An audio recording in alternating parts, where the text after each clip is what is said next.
Dios les bendiga más en esta mañana. ¿Cuántos han sido edificados y bendecidos? ¿Cuántos se han gozado? Amén. Excelente, excelente. Uno como que se le va despertando el deseo. Ya queremos llegar a casa, abrir nuestras Biblias. Amén. ¿Verdad que sí? Amén. Así que vamos a tomarnos unos minutos para hablar de 7 beneficios del estudio de la palabra.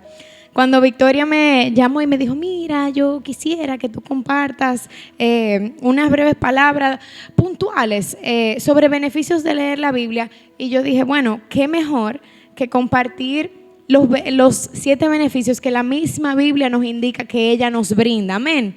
Que es lo que nosotros vemos en 2 de Timoteo 3, del 14 al 17. Un versículo que sé que todos conocen y que ya hoy hemos escuchado. Dice, pero persiste tú en lo que has aprendido y te persuadiste, sabiendo de quién has aprendido, y que desde la niñez has sabido las sagradas escrituras, las cuales te pueden hacer sabio para salvación por la fe que es en Cristo Jesús.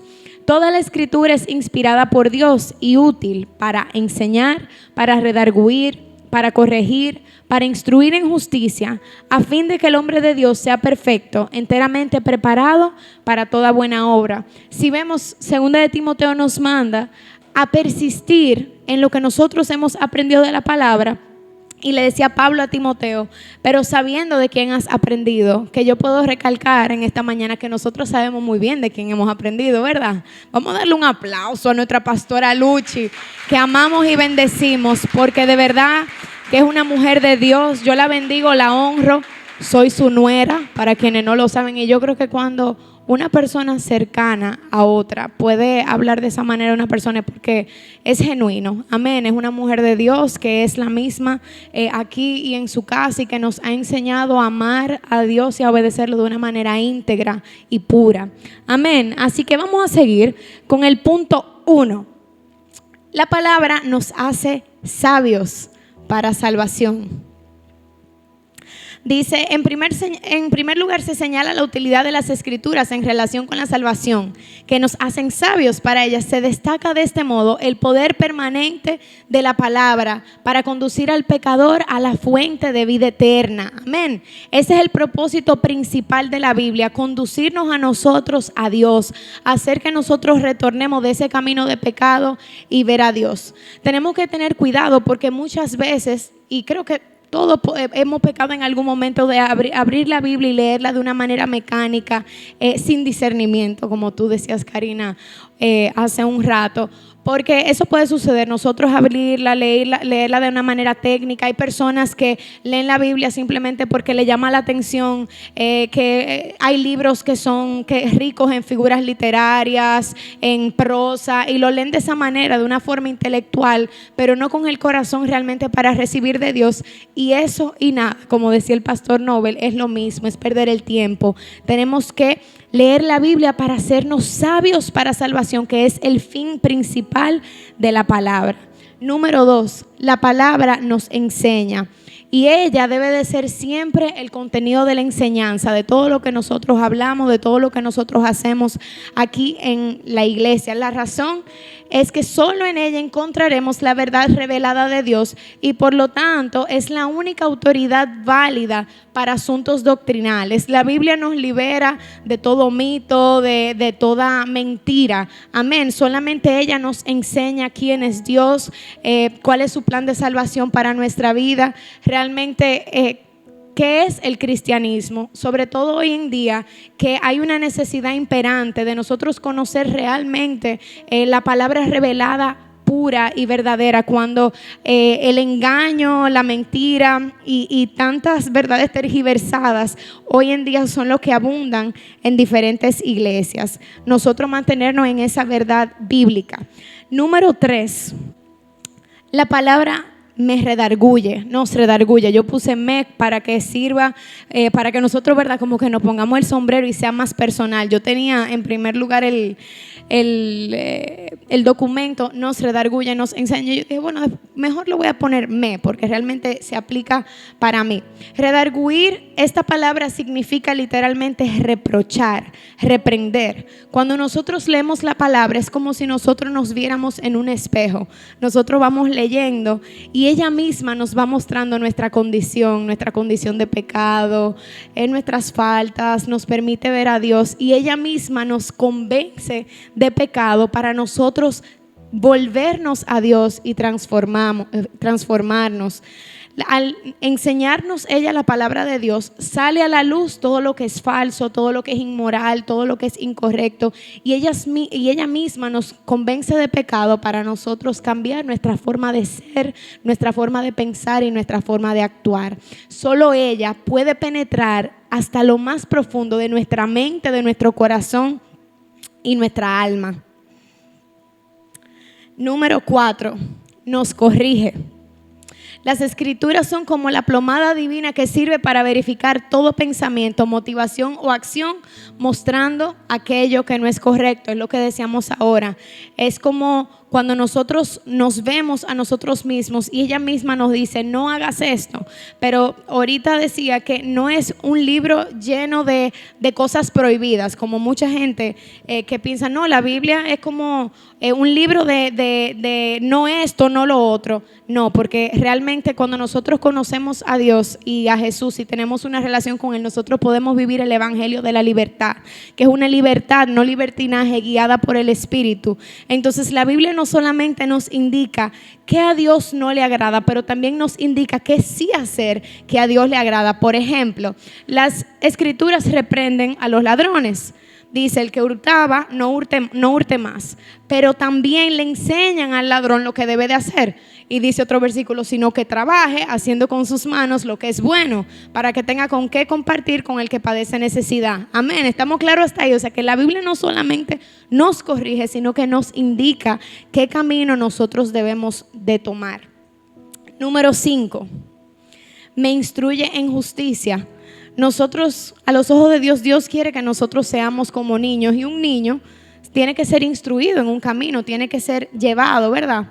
Entonces todo creyente necesita ser educado, entrenado y disciplinado en los principios de justicia de Dios para que pueda ser justo. Si nosotros no conocemos al Dios justo, si nosotros no tenemos claro lo que es la justicia para Dios, entonces nosotros no podemos ser justos también. A veces en las conversaciones profundas que yo he tenido con mi esposo, nosotros nos ponemos como a disertar, se pudiera decir. Y recuerdo que en momentos hemos hablado como qué es el bien y qué es el mal, porque es algo que para muchas personas pudiera ser relativo, dependiendo de la condición de su mente y de su corazón, pero para nosotros como creyentes no es relativo, porque nosotros tenemos la brújula, y la brújula es la Biblia. La Biblia es que nos dice, esto es lo malo para Dios, esto es lo bueno para Dios. Entonces ella es que nos instruye en justicia. Si nosotros la leemos, la estudiamos y la conocemos, entonces sí vamos a saber qué es lo que a Dios le agrada y lo que es justo para Dios. Número 6, a fin de que seamos perfectos. Y esta palabra perfecto en la Biblia lo que quiere decir es completo y maduro, porque perfecto solamente es Dios. A través del conocimiento de la palabra, el Espíritu Santo va limpiándonos, va lavándonos, va permitiéndonos conocer más a Dios, tener una relación más íntima y más estrecha con Él. Y nosotros vamos creciendo y madurando espiritualmente, que es lo que Dios quiere. No que nosotros nos quedemos como niños, sino que ese alimento espiritual se vaya engrosando y pasemos de una papilla a comida más pesada y nosotros vayamos madurando en la fe. ¿Con qué fin? Madurar en la fe y ser completos para prepararnos para toda buena obra. Porque como bien sabemos, la fe sin obra es muerta. Entonces Dios quiere que nosotros seamos instrumentos bien preparados, bien completos y bien maduros para entonces hacer su obra. Imagínense ustedes si nosotros, siendo inmaduros espirituales, usted se sentara a escuchar a una persona hablar de algo que usted sabe que esa persona no lo vive.